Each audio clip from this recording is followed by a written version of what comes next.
Caleb wants to be a policeman when he grows up, and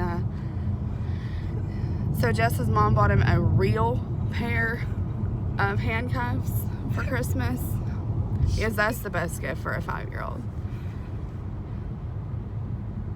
But hindsight's 2020, because this is our current situation.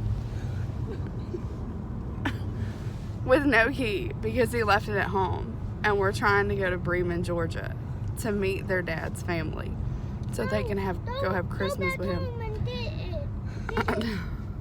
Nope. We finna go right up here to this police station. They're gonna unlock them. Okay. Thank you for telling them.